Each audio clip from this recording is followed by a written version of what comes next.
Alright, so here I have a picture of the foot, the ankle complex, and the highlighted bone above the foot is the tibia.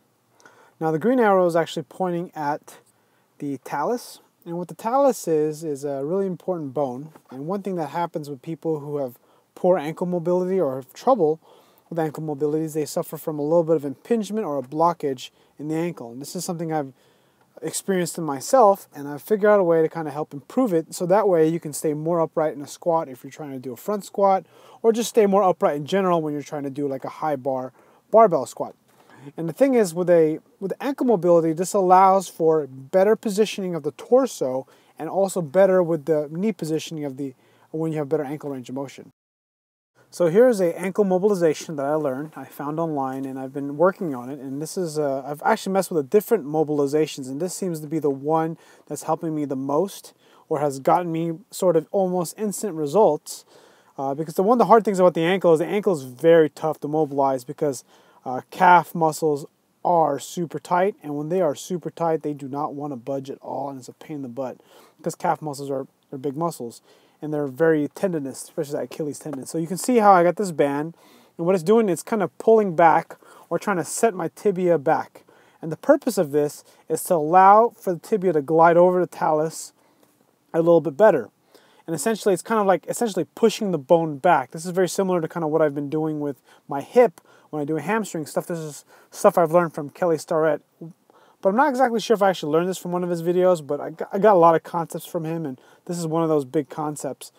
And essentially what I'm doing is I'm trying to position the tibia, or the lower leg bone, back a little bit, or at least hold it in place while I kind of flex forward at the knee, allowing my ankle, or allowing that tibia to kind of glide over the talus to allow for better ankle range of motion. And as I walk further forward, what I'm doing with this band, this is a thin band, a mini band, what's happening is it's increasing the tension and allowing me to do several things, not just push the bone back, but allowing me to keep my heel down.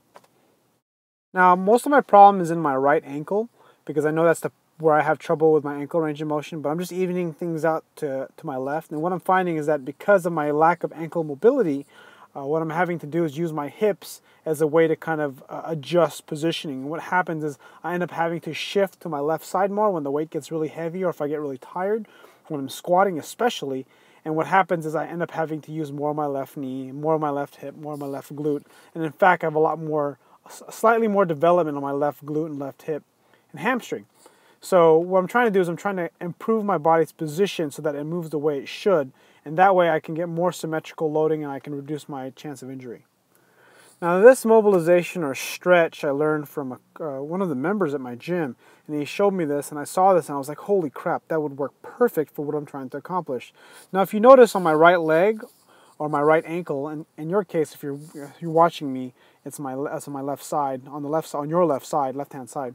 But what's happening is you can see my right ankle has trouble staying on the ground, and what this 95 pounds on my thighs are doing is causing me to force my heels down and allowing me to kind of get a stretch in my ankle in the shape of the position I'm trying to improve. And in the case that the position I'm trying to improve is a front squat position or front rack position, essentially an upright position with the ankle. And what this is doing, it's allowing me to keep my heels down much better. And it's doing another thing too. It's actually foam rolling my quads. So this is actually a very effective way to stretch your calves. It is a little kind of uncomfortable. And if you can kind of watch how I do this, I'm just trying to shift around, kind of moving side to side, making sure my knee stays out or my knee stays lined up with my instep or my shoelaces. You don't want your knees to go in because that would be very bad on the knee. But essentially all I'm doing is I'm just trying to kind of use the weight of my body and the barbell, or the 95 pounds I have on here, to kind of sink my heels down. Alright, so here's the test. The test is, am I able to do a front squat? And we're going to see here. Take a look at my right ankle or your left-hand side, and take a look at my ankle and see how well it stays down. One of the things that will happen as a compensation factor when you're doing a front squat, or any squat for that matter, is the butt wink.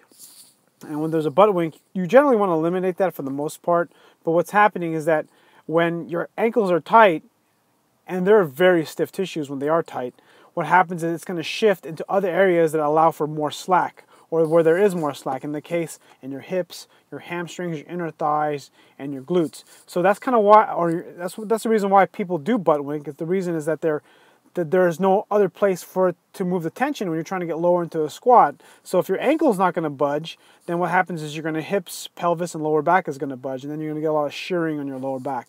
Now, not to say that you can't butt wink, because it's part of natural human movement. I've seen my daughter butt wink.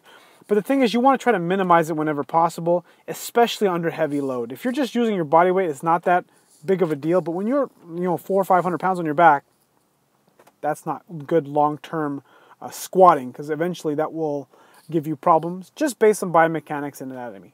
And thanks for watching. So this is basically the best ankle mobility routine that I have come up with for myself. This is kind of where I'm lacking. It's particularly on my right side that I'm having trouble, and I don't have good foot strength or good... I basically have that blockage of that talus and the tibia relationship. There's an impingement there. And essentially, like, I can't stretch it. I mean, I try to stretch it as much as I can, but the problem is it's not a stretching problem. I mean, it is a stretching problem. It's part of the problem, but the problem is even if I stretch the crap out of it, it still doesn't fix the fact that there's something in the way in the front of the ankle. So I'm using this to kind of help improve my ankle mobility so I can stay more upright in a front squat, in a front rack position, a clean, and a snatch. Because after my powerlifting event coming up this weekend, I'm going to I'm going to go into Olympic lifting. I'm still going to do powerlifting. I'm still want to still do a 600 pound deadlift by the end of the year. And I have some big goals for my powerlifting, but I do want to play with other ideas and play with other things. So anyways, thanks for watching, and click like if you haven't already.